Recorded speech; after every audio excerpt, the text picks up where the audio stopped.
మంత్రి కొండా సురేఖ మాటలు ఆమె మానసిక స్థితిపై అనుమానాలు కలిగించేలా ఉన్నాయని బీఆర్ఎస్ ఎమ్మెల్యే జగదీష్ రెడ్డి అన్నారు. ఆమె మాటలు సభ్య సమాజం సిగ్గుతో తలదించుకునేలా ఉన్నాయి. ఆ మాటలకు రేవంత్ రెడ్డి కారణం. ఆయన పీసీసీ అధ్యక్షుడయ్యాకే కాంగ్రెస్ పార్టీలో ఇలాంటి చిల్లర భాష వాడడం మొదలైంది. వెనుక నుంచి వాళ్ళని ఆడిస్తున్నారు. హామీలు అమలు చేయడం చేతకాక ఈ డైవర్షన్ పాలిటిక్స్ స్టార్ట్ చేశారు అని జగదీష్ దుయ్యబట్టారు. నమస్కారం.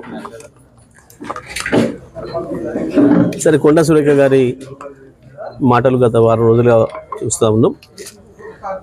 వారి మానసిక స్థితి విషయంలో అనుమానం వచ్చే విధంగా ఉన్నాయి ఆ మాటలన్నీ కూడా.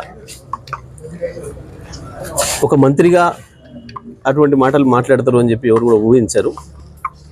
బహుశా అయితే ఆమెకు మంత్రి స్థాయి లేకుండా పెద్ద పదవి వచ్చిందని అనుకోవాలి, లేదా ఆమె మానసిక స్థాయి విషయంలో వాళ్ళ కుటుంబ సభ్యులు ఒకసారి ఆలోచన చేసుకోవాలి.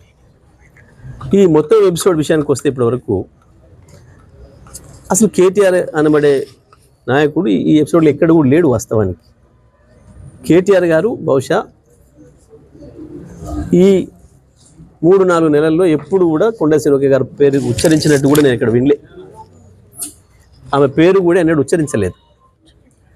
దాంట్లో మీరు వారి మీద ఎందుకు మాట్లాడుతుందో ఆమె చాలా ఆశ్చర్యంగా ఉంది. ఇది ప్రజలకు ఆశ్చర్యంగా ఉంది.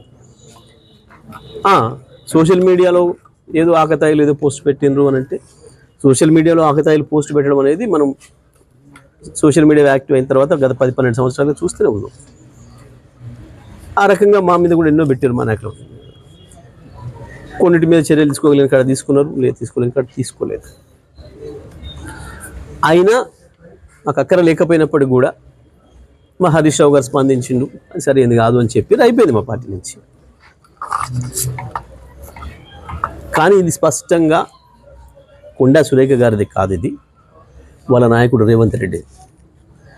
ఎందుకంటే ఇటువంటి భాష వాడటం, ఈ రకంగా కుటుంబాన్ని నాశనం చేయడం అనే దుర్మార్గమైన పని తెలంగాణలో గతంలో ఎప్పుడూ లేదు. కేవలం రేవంత్ రెడ్డి పీసీసీ అధ్యక్షుడు అయిన తర్వాత మాత్రమే ప్రారంభమైంది.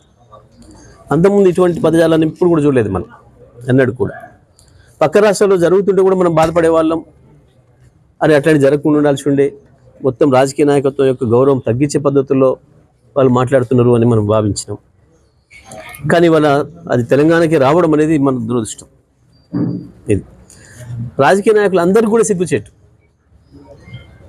ఇది ఒక్క అన్న వాళ్ళకే కాదు, ఎందుకంటే తెలంగాణలో కూడా ఇదే సంస్కృతి వచ్చింది అని చెప్పి మిగతా రాష్ట్రాల ప్రజలు భావించే పరిస్థితి వచ్చింది. మేము దాని గురించి వాళ్ళు బాధపడుతున్నాం.